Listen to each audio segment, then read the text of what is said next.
Have you ever wondered why solo travel feels empowering for some women, but overwhelming or lonely for others? Everyone talks about empowerment, but almost no one talks about the parts that quietly make it difficult. Today, I'm sharing the lessons I genuinely wish someone had told me before my first solo trip. Welcome back to Gracefully Lori. I'm Lori, and this channel is for women who want to live authentically, honor their identity, and move with quiet modern grace. Today, we're talking about solo travel, not from an expert perspective, but from my lived experience. These are the mindsets, details, decisions that help me feel more grounded, more capable, and far more present when I traveled alone. I'm sharing the lessons I wish someone had told me years ago so that you can begin your own journey feeling prepared, confident, and empowered. Solo travel isn't one thing, it's who you are. Most advice treats solo travel like it has one purpose: rest, slow mornings, mindful moments. But you may be in a completely different stage of life. You may be craving adventure, culture, full days, bucket list experiences, or proving to yourself that you can do something bold. Solo travel should match your energy, not a trend and not someone else's idea of what the right trip looks like. The first time I traveled internationally alone, I chose an English-speaking country because I wanted to feel safe, but I was still terrified. Could I rent a car, navigate unfamiliar roads, handle the logistics? It turned out to be one of the most empowering experiences of my life.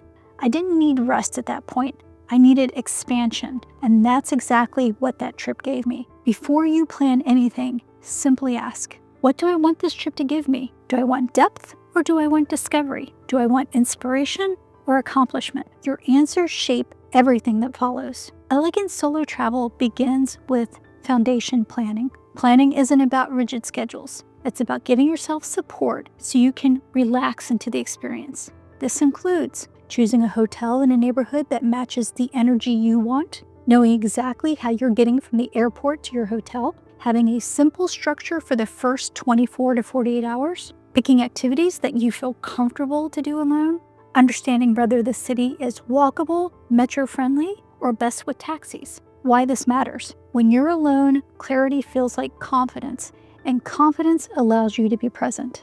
Safety isn't fear-based, it's presence-based. You're not being fearful, you're being self-reliant. Thoughtful safety is simply emotional awareness expressed in practical ways. That might look like keeping your bag zipped and close to your body, dressing in a way that blends in, saving your hotel details in your phone, carrying a copy of your passport, choosing well-lit routes at night, sharing your itinerary with one trusted person, listening to your intuition the moment something feels off. It's not paranoia, it's grounded awareness. Let's talk about the joy of your own company. Solo travel strips away the noise and reveals your rhythms clearly. This is where you learn how you like to start your mornings, how you enjoy museums, when and how you want breaks, which environments energize you, how you prefer to eat and explore. You often can't discover this at home. You discover it in motion, in unfamiliar streets, and in the quiet moments when no one is expecting anything from you. So,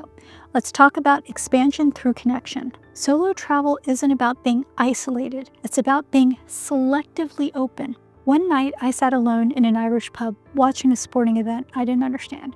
Normally, I would have stayed quiet, but I asked someone to explain the rules. One person turned into 7, 3 countries turned into 4, and a simple question became an entire evening of connection with people. Why this matters? You don't need to be extroverted. You just need to be open, thoughtfully, selectively, and with discernment. So, places that create natural connection: bar seating, guided tours, cooking or art classes, communal tables, small, genuine questions.